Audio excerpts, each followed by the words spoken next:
नमस्कार दोस्तों, आप सभी का स्वागत है मूमल इंग्लिश क्लासेस में। हम आपके लिए आज लेकर आए हैं संस्कृत का पेपर जो हुआ है 22 अप्रैल 2022 को, जो कि माध्यमिक शिक्षा बोर्ड अजमेर द्वारा दिया गया है। 10वीं का पेपर सीनियर सेकेंडरी। हम आपके लिए इस पूरे पेपर का सॉल्यूशन लेकर आए हैं, तो आपको इससे पता चल जाएगा कि आपके कितने नंबर आए हैं, आपके कौन कौन से क्वेश्चन सही हुए हैं। तो चलिए दोस्तों, अभी हम फटाफट से चलते हैं और हमारा पूरा पेपर सॉल्व करके देखते हैं। चलिए, हमारा पहला क्वेश्चन है अधोलिखित प्रश्नानाम उचित विकल्पम चित्वा लिखत, यानी हमें प्रश्न में से उचित विकल्प चुन के लिखना है। पहला प्रश्न है अनिश कालाय सचक्रम कुत्र प्रचलति, इसका आंसर है स महानगर मध्य। दूसरा है सर्वदा सर्व कार्येषु का बलवती भवति, इसका आंसर है अ बुद्धिमती। तीसरा है शुचि पर्यावरणम इति पाठ कस्मात् ग्रंथात् संकलित, इसका उत्तर है अ लसलित कात।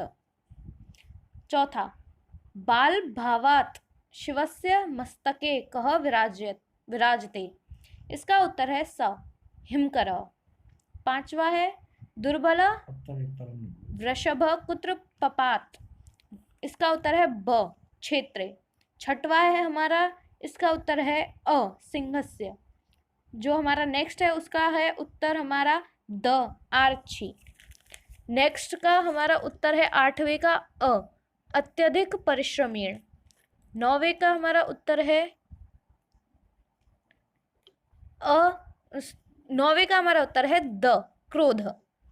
10वें का जो है हमारा उत्तर वह है ब दुर्बले सुते। 11वें प्रश्न का उत्तर है हमारा अ सदा। 12वें प्रश्न का है हमारा उत्तर जो है बुद्धिमती गहन कानेन क दर्शते, इसका है अ सिंहम। अब हमारा दोस्तों दूसरा प्रश्न आता है, इसमें हमें ब्रैकेट में दिए हुए शब्द की सही विभक्ति लगानी है। शिक्षक डैश सह गीतम गायति, इसका उत्तर होगा दोस्तों छात्रेण, क्योंकि इसमें जो है सह आया है, सह के साथ हमारी तृतीया विभक्ति आती है। अब हम दूसरे की बात करते हैं, पिता डैश क्रुध्यति, पुत्र का लिखना है हमें, तो इसका आंसर होगा पुत्राय, क्योंकि क्रुद्ध के योग में हमारी चतुर्थी विभक्ति आती है। अब दूसरा देखते हैं, इसमें हमें कोष्टक में दिए हुए के वही सेम सही विभक्ति लिखनी है, तो इसमें है डैश भक्ति रोचते, इसमें आएगा हरे, क्योंकि रुच के योग में भी चतुर्थी विभक्ति आती है। दूसरा है हमारा डैश अभित छात्रा संति, इसका हमें गुरु की विभक्ति लिखनी है, इसका आएगा गुरुम, क्योंकि अभितय के योग में द्वितीय विभक्ति लगती है। अब और दोस्तों एक बात का अच्छे से याद रखें कि हमें गुरुम में हलंत लगाना था, अगर आपने नहीं लगाया है तो आपका बिल्कुल ये गलत होगा। हमारा अगला है, अगले में हमें जो है प्रत्यय जोड़कर ये फिलअप्स भरने हैं। तो इसमें है नित्यम पाठम डैश पठ प्लस अनियर, इसका आएगा पठनीय। दूसरा है हमारा शक्ति सदा डैश भवती बल प्लस मतुप, इसमें आएगा बलवती। चलिए दोस्तों अगले प्रश्न की ओर बढ़ते हैं। अगला जो है हमारा, हमें एक पैराग्राफ दिया हुआ है, इसको हमें पढ़ के इन सभी प्रश्नों का उत्तर देना है। तो हमारे पहले जो प्रश्न है उपयुक्त गद्यांशस्य समुचितम शीर्षकम लिखत, यानी हमें इसको पढ़ करके इसका एक सही शीर्षक लिखना है। तो इसका जो शीर्षक होगा वो होगा नारी शक्ति। दूसरा जो हमारा प्रश्न है उसका उत्तर है स्त्रियो ही, ये हमने पढ़ाई है ऊपर से, तो इन सभी के आंसर निकालना बहुत ही आसान है। और ये तो बहुत ही ज़्यादा सिंपल है, क्योंकि इसका तो पहली लाइन में पहला ही वर्ड है आंसर। तीसरा जो है हमारा उसका उत्तर है शिक्षाया। क्या है दोस्तों? शिक्षाया। जो हमारा चौथा प्रश्न है वह है देवता कुत्र रमन्ते, देवता कहाँ रहते हैं, ये हमें लास्ट लाइन दी हुई है, इसमें एक श्लोक है, तो इसके आधार पर है हमारा यत्र नार्यस्तु पूजन्ते, जहाँ पर नारियों को पूजा जाता है। अगला है हमारा पांचवा प्रश्न, स्त्रीणां कृते शिक्षाया आवश्यकता वर्तते। अत्र वर्तते क्रियायाः कर्तृपदम किम, यानी इसका मतलब है वर्तते जो क्रियापद है इसका कर्ता पद यहाँ क्या है, तो इसका कर्ता पद है स्त्रीणाम। जी हाँ दोस्तों, जो वर्तते है वह क्रियापद है और इसका जो कर्ता पद है वह है स्त्रीणाम।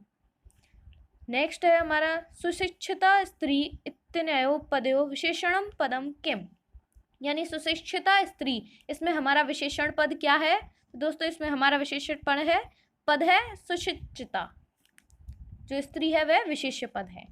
अगला है यदा ता सुशिक्षिता स्यु, अत्र ता इति सर्वनाम पदम कस्य संज्ञा पदस्य स्थाने प्रयुक्तम।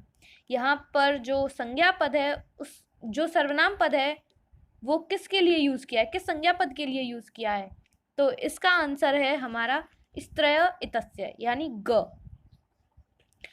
अगला क्वेश्चन देखते हैं।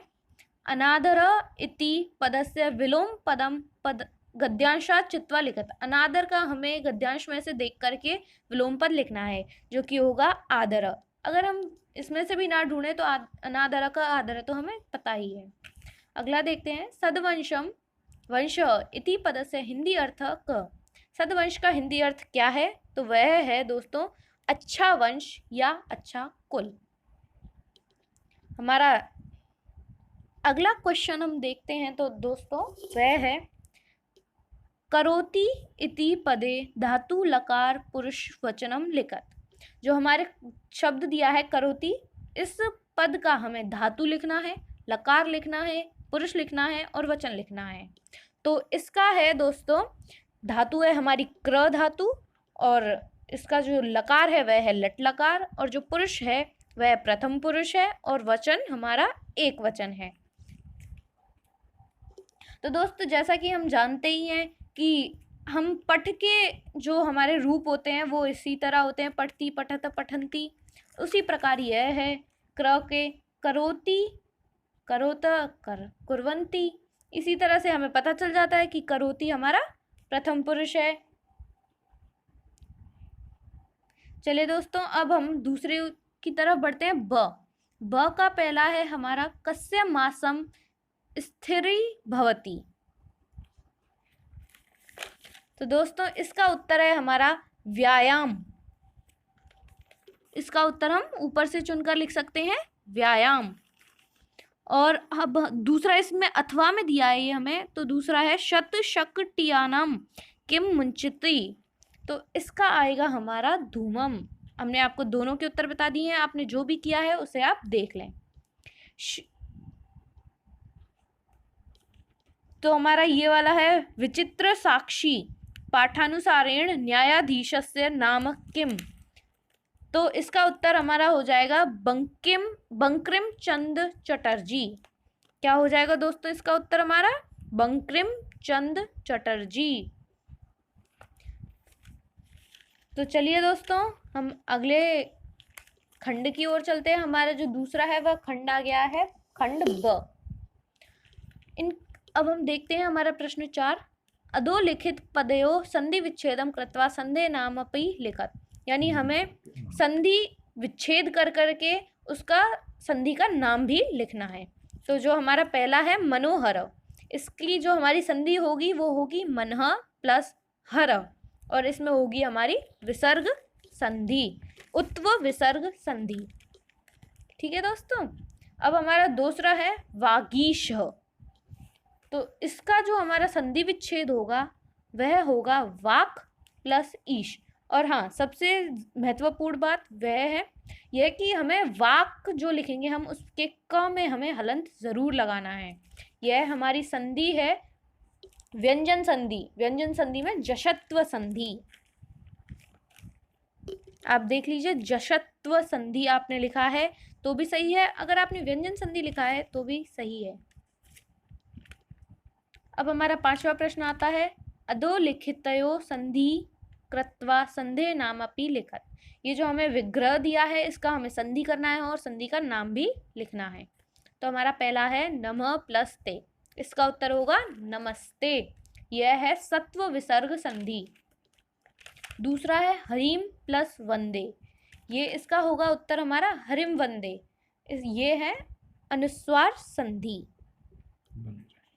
तो दोस्तों आप हमारे साथ अंत तक बने रहें, आपको हम पूरे पेपर का सॉल्यूशन देंगे। आपको अगर ये वीडियो अच्छी लग रही हो तो लाइक करें और शेयर करें।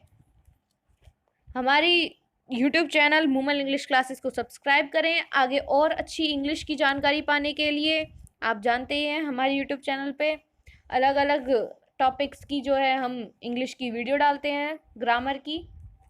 आप उन्हें देखते रहें और अपनी ग्रामर की नॉलेज बढ़ाते रहें। चलिए आगे बढ़ते हैं। हमारा अगला प्रश्न है अधोलिखित रेखांक पदायो विग्रह कृत्वा समासस्य नामपि लिखत। यानी जो हमें अंडरलाइन किया हुआ पद दिया है उसका हमें समास विग्रह करना है और समास का नाम लिखना है। तो हमारा पहला है प्रतिदिनम। पहला जो सेंटेंस है उसमें जो पद है वह है प्रतिदिनम। तो यह है हमारा अव्ययी भाव समास और इसका जो समास विग्रह होगा वो होगा दिनम दिनम प्रति। दिनम दिनम प्रति। ठीक है दोस्तों, अब हम अगले पे जाते हैं। प्रश्न 2, दशानन। इस शब्द में जो है हमारा बहुव्रीहि समास है। याद रखें जो हमें बताया गया है उससे तीसरा जो अर्थ निकलता है उसमें हमारा बहुव्रीहि समास आता है। दशानन, ठीक है। इसमें हमारा आएगा दशानी, दशानी, दशानी नया स। यह है हमारा बहुव्रीहि।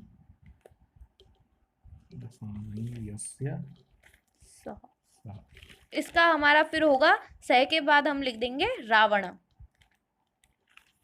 क्योंकि हमें पता है दशानन किसके थे, दशमुख किसके थे। अब हम अगले प्रश्न पे पढ़ते हैं। चलिए, अधोलिखित रेखांकित पदयो समासम कृत्वा समासस्य नामपि लिखत।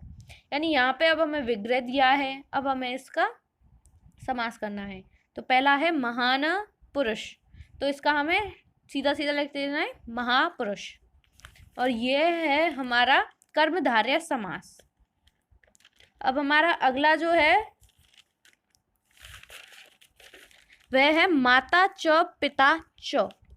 तो यह हमारा द्वंद्व समास है और इसका होगा माता पितरौ। क्या होगा दोस्तों इसका हमारा उत्तर? माता पितरौ, और समास का नाम होगा द्वंद्व समास। चलिए अगले प्रश्न पर बढ़ते हैं। अधोलिखित पदयो उपसर्गम शब्दम च पृथक पृथक कृत्वा लिखत। यानी इसमें हमें उपसर्ग और धातु अलग अलग लिखने हैं। पहला है हमारा निर्बल। निर्बल, इसमें हमारा होगा निर प्लस बल, बल। इसमें हमें निर में र हलंत करना है। याद रखें हलंत और विसर्ग से ही संस्कृत बनती है। आगमनम, इसका हमारा होगा आ प्लस गमनम, म में हलंत। याद रखें। चलिए अगले प्रश्न की ओर बढ़ते हैं। मंजुषायाम प्रदत्तई अव्यय पदई रिक्त स्थानानि पूरयित्वा लिखत। यानी हमें ब्रैकेट में दिए हुए 3 शब्दों में से अव्यय पद चुन के लिखना है। अहम डैश ग्रामम गच्छामि, इसमें हमारा आएगा अहम अपि ग्रामम गच्छामि। दूसरा है दोस्तों हमारा सह गायक डैश गीतम गायति, सह गायक उच्चई गीतम गायति। चलिए हमारा ये प्रश्न भी हो गया। अब हम अगले प्रश्न की ओर बढ़ते हैं।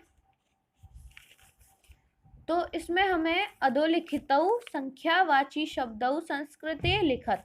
इसमें हमें क्या करना है, जो संख्यावाची शब्द हमें दिया हुआ है उसका हमें संस्कृत में लिखना है।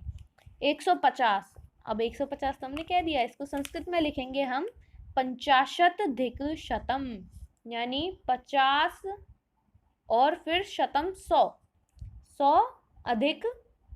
50 अधिक 100 यानी 100 में 50 और। अब हमारा दूसरा है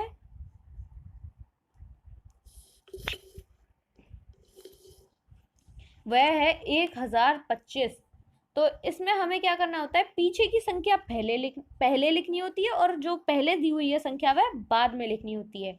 तो इसका हमारा होगा 25 है तो पंचविंशतिधिक सहस्रम, यानी 25 ज़्यादा हजार में, यानी 1000 और 25 1025। चलिए दोस्तों अगले प्रश्न की ओर बढ़ते हैं।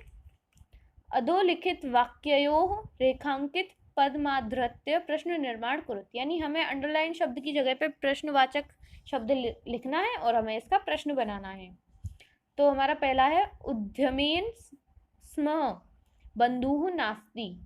तो उद्यमेन की जगह पे हम लिख देंगे केन।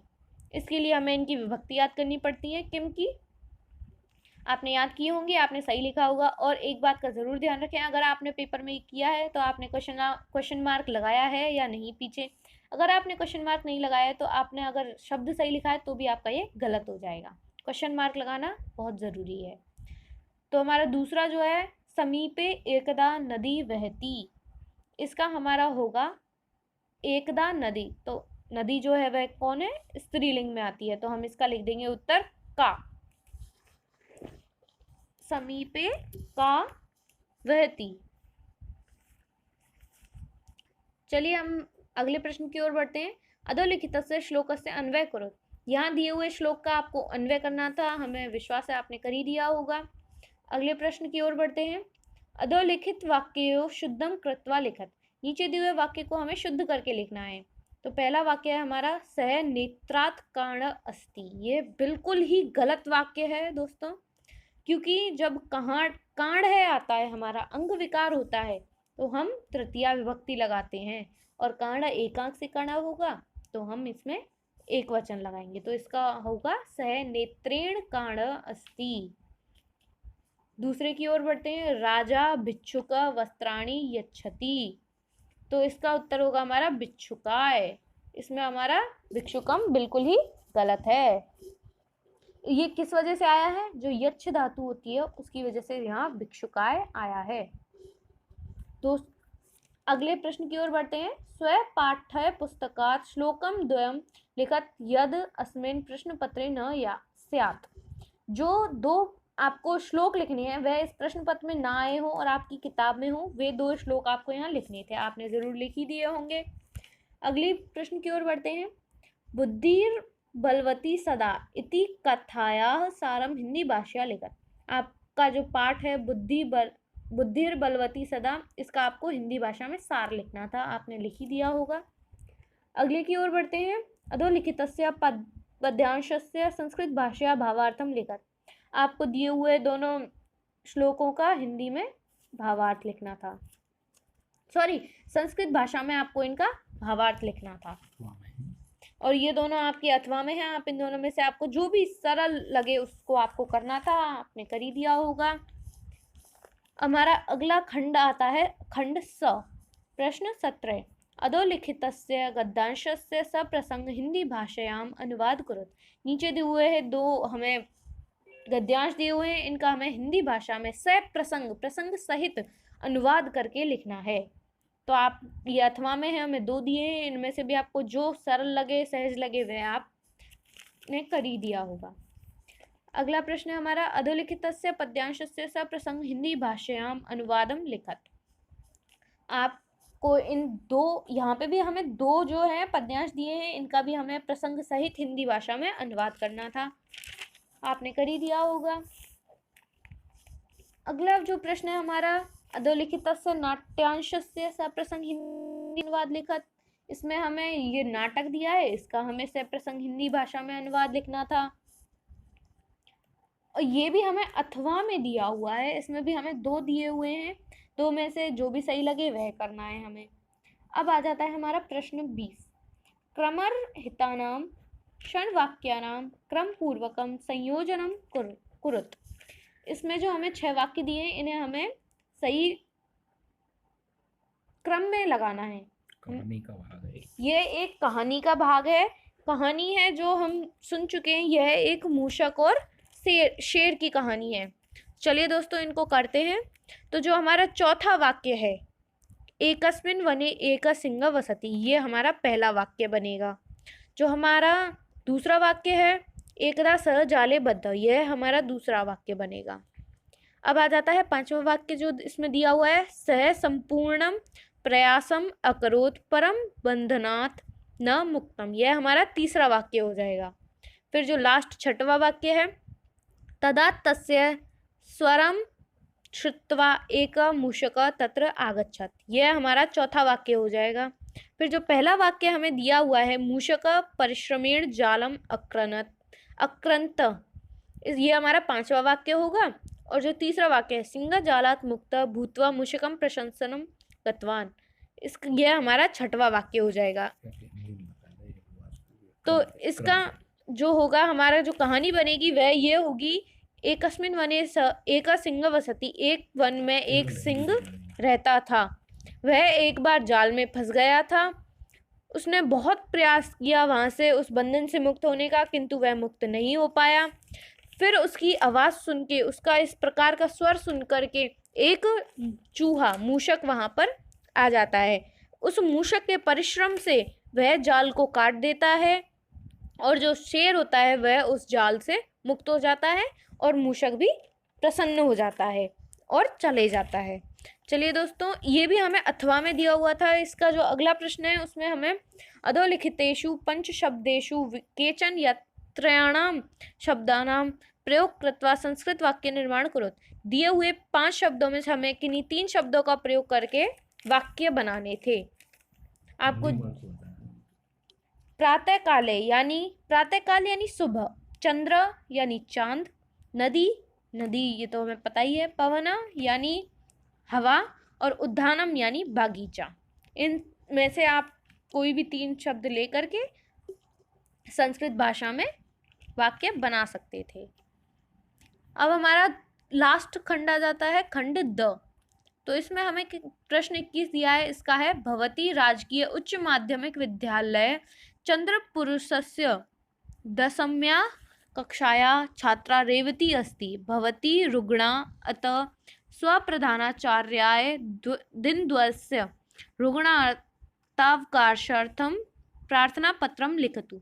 यानी आप राजकीय उच्च माध्यमिक विद्यालय चंद्रपुर की 10वीं की छात्रा रेवती हैं और आप बीमार हैं, आपको बुखार है, तो इसलिए आपको अपने प्रधानाचार्य को 2 दिन की छुट्टी के लिए प्रार्थना पत्र लिखना है, पहले वाले में। और हमें अथवा में जो दूसरा दिया है वह है भवान योगेंद्र, आप योगेंद्र हैं, स्वकीय मित्रम देवेंद्र प्रति ग्रीष्मावकाशे भ्रमण विषये अधोलिखित पत्रम मंजुषा पद सहायता पूर्यति लिखत। इसमें आपको यहाँ बॉक्स दिया हुआ है, उसमें से चुन करके आपको नीचे जो ब्लैंक खाली दी हुई हैं, हमें लिखी हुई तो दी है लेकिन उसमें कुछ ब्लैंक्स हैं जो हमें खाली दी हुई हैं, उनमें हमें इनको भरना है। तो चलिए हम आपको बता देते हैं किसमें क्या आएगा। तो हमारी जो पहला जो ब्लैंक है उसमें आएगा हमारा कुशलताम, और दूसरा जो हमारा ब्लैंक है उसमें हमारा आएगा मातृ पितृभ्याम। क्या आएगा दोस्तों? मातृ पितृभ्याम।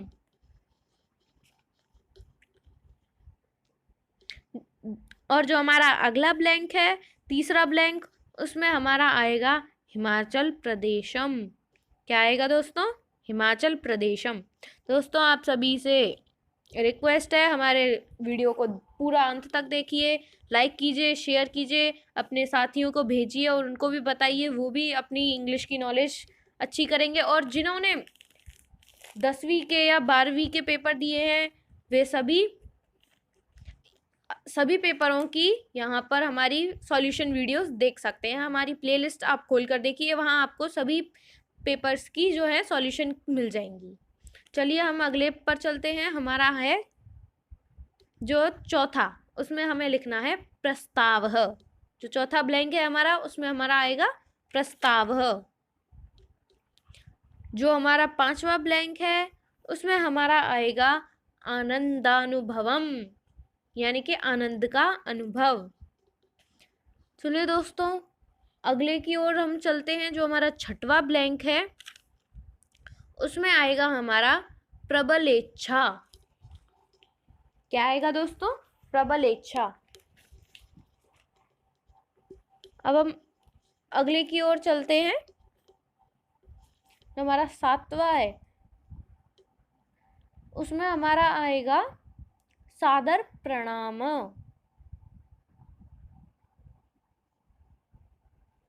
8वां जो हमारा ब्लैंक है उसमें हमारा आएगा शीघ्रमेव। शीघ्रम एव।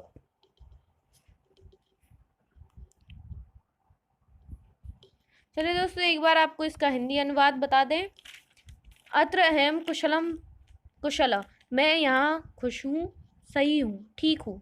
भवतः कुशलताम कामये, आपकी कुशलता की कामना करता हूँ।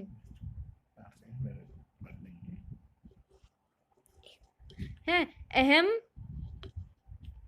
मात्र पित्राभ्याम अस्मिन् ग्रीष्मावकाश समये भ्रमणार्थं हिमाचल प्रदेशं गमिष्यामि। भवान् अपि अस्माभिः तत्र चलतु इति मम प्रस्तावः अस्ति। वयं सर्वे मिलित्वा आनन्दानुभवं करिष्यामः।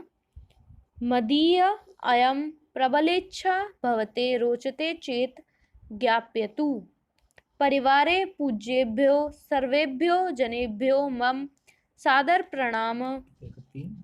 प्रणाम निवेदनीय। पत्रस्योत्तरं शीघ्रमेव प्रेषणीयं। भवत मित्र योगेंद्र।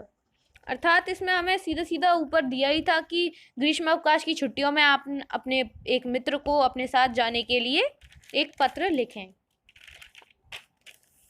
हम अगले प्रश्न की ओर बढ़ते हैं। तो चलिए, तो हमारा अगला प्रश्न है 22 है। मंजुषायाः उपयुक्त पदानि चित्वा मात्र पुत्रयो मध्य वार्तालापम पूरत। यानी आपको यहाँ पर एक वार्तालाप दिया हुआ है, इसमें आपको एक बॉक्स दिया हुआ है, ऊपर मंजुषा दी गई है, उसमें से चुन करके आपको इसकी ब्लैंक्स भरनी है। तो हमारा पहला जो है सेंटेंस वह है माता का। वह अपने पुत्र से कह रही है वयोम केश डैश किम करोषि। तो इसमें आएगा त्वम। वयोम केश त्वम किम करोषि, वयोम केश तुम क्या कर रहे हो। वयोम केश उत्तर देता है अहम मम डैश गृह कार्यम करोमि। अहम मम विद्यालयस्य गृह कार्यम करोमि, मैं अपना विद्यालय का गृह कार्य कर रहा हूँ। माता कहती है पुत्र गृह कार्यानन्तरं डैश गत्वा तत दुग्धम शाकफलानि च आने। पुत्र गृह कार्यानन्तरं आपणं गत्वा तत दुग्धम शाकफलानि च आने। अगला है हमारा वयोम केश। तो इसमें हमारा उत्तर होगा अहम सायंकाले पुस्तकं क्रेतुम् आपणं गमिष्यामि तदा दुग्धम शाकफलानि च आनेष्यामि। अगला है हमारा माता का सायंकाले न त्वं तु पूर्वमेव गत्वा आनय। अगला हमारा जो है शीघ्रम किमर्थम। अगला माता का जो वाक्य है वह है अद्य त्वं मातुल आगमिष्यति अतः भोजनम सम्यात् पूर्वमेव पश्यामि। मातुल का अर्थ दोस्तों आपको मालूम है, मातुल का अर्थ होता है मामा। अगला जो वाक्य है वह है वयोम केश का। मातुल आगमिष्यति चेत अहम इदानीम एव गत्वा वस्तूनि क्रीत्वा आगच्छामि। तो दोस्तों ये हमारा पूरा हो चुका है प्रश्न। ये जो हमारा प्रश्न था वह था अथवा में, जो हम इन दोनों में से कोई भी एक कर सकते थे। तो हमारा अगला प्रश्न था चित्रम दृष्ट्वा मंजुषायाम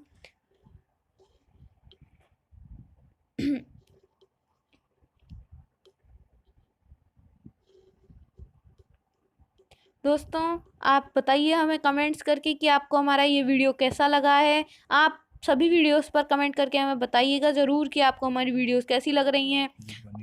और आपको अगर कोई भी परेशानी होती है या आप कोई भी हमें टॉपिक बताना चाहते हैं कि हमें ये नहीं आता, आप हमें ये बताएं, तो आप उसका भी हमें कमेंट में भेज सकते हैं। हम आपके लिए उस टॉपिक के ऊपर वीडियो बनाएंगे और आपको उसे ज़रूर पूरी तरह समझाने की कोशिश करेंगे।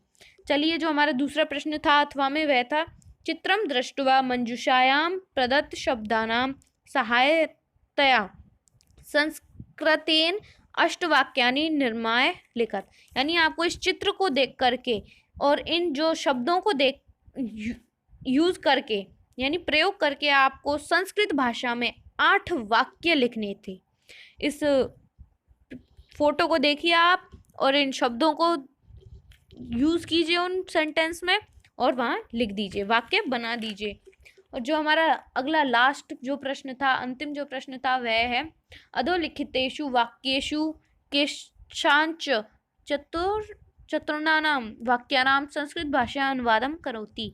यानी ये आपको जो वाक्य दिए हुए हैं, आपको इनका संस्कृत भाषा से अनुवाद करना है, संस्कृत भाषा में अनुवाद करना है। बालक वेद मंत्र पठता, अच्छा, बालक वेद मंत्र पढ़ता है, इसका आपको संस्कृत भाषा में अनुवाद करना है। छात्रा कलम से पत्र लिखती है, मोहन राम के साथ जाता है, विद्यालय के चारों ओर खेत हैं, रमेश सिंह से डरता है, कवियों में कालिदास श्रेष्ठ है। चलिए दोस्तों, हमारा जो है वो पेपर पूरा समाप्त हो चुका है।